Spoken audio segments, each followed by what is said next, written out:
Chapter 1. Are you in trouble? You are listening at FameTV.info. Chapter 1. Are you in trouble? Translator. Henyi Translations Editor. Henyi Translations, Yao Yao, how was your match? Hui Yao was on a cool, black bike. She was slowly riding past the small shop by the street corner when the sweet, old lady shouted to her.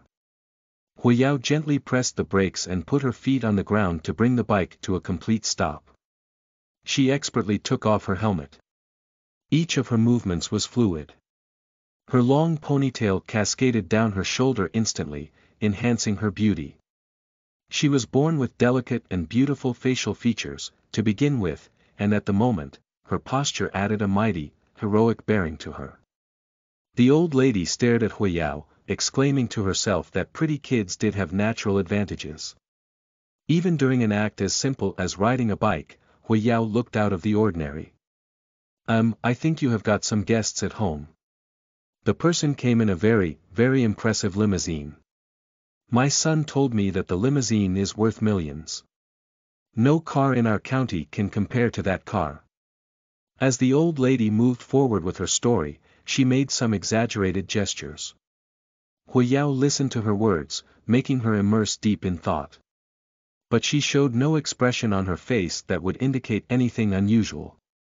Since Hui Yao was not responding, the old lady took a careful look around and then stepped closer to Hui Yao to whisper to her. Yao Yao, tell me. Since when does your family know these rich people? Or are you in any sort of trouble? The old lady remembered that someone drove a car to her house last year and a big fight had broken out. Hui Yao's eyelids were twitching now. The old lady's thoughts were wandering in the wrong direction, which Hui Yan found both amusing and annoying. To avoid any more misunderstanding, Hui Yao replied in a gentle voice. Probably a distant relative has come to visit. As soon as she gave this answer, the old lady became suspicious. But before she could inquire any further, Hui Yao had already put her helmet back on and waved her a quick goodbye. Grandma Huang, time for me to go now. The old lady watched as Hui Yao rode away. A long while later, she mumbled to herself. Isn't your family famous for being a household in hardship? What distant relative?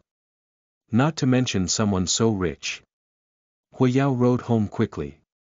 Even from a distance away, she could see that very, very impressive black sedan parked in the alley outside the yard. The logo of the sedan was a soaring eagle. The car had a solemn yet classy look to it. This was a Bentley. No wonder the car would cost millions. Hui Yao's lips stretched into a sarcastic grin. There were enough thoughts on her mind but she hid them well. She got off from her bike slowly and then clicked some buttons on the bike as she had done innumerable times earlier. In a blink, the bike folded up automatically and now was suddenly smaller than an 11-inch laptop. The gate to the yard was wide open. Hui Yao picked up her bike effortlessly, and stepped into the yard. Before she got to the living room, she could already hear someone's shrill, harsh voice. Mom, why are you being so stubborn? What is so special about this shabby place that you cannot bear to leave it behind? I have already told you that I bought you a big house downtown and I hired a nanny solely to look after you. No matter how you think about it, that life will be much better than the one you are living currently. Take a look at this dirty floor, the wall's color is fading and water still leaks upstairs during rains, right? You are in poor health. Why do you have to stay in this worn-out, moldy, old house? People would think that we are poor and that we are abusing our elders. Hui Yao was still standing in the yard. Upon hearing these words, she sunk into deep thoughts. But soon, she raised her head back up. Listen to the full novel at FameTV.info, direct link in the description.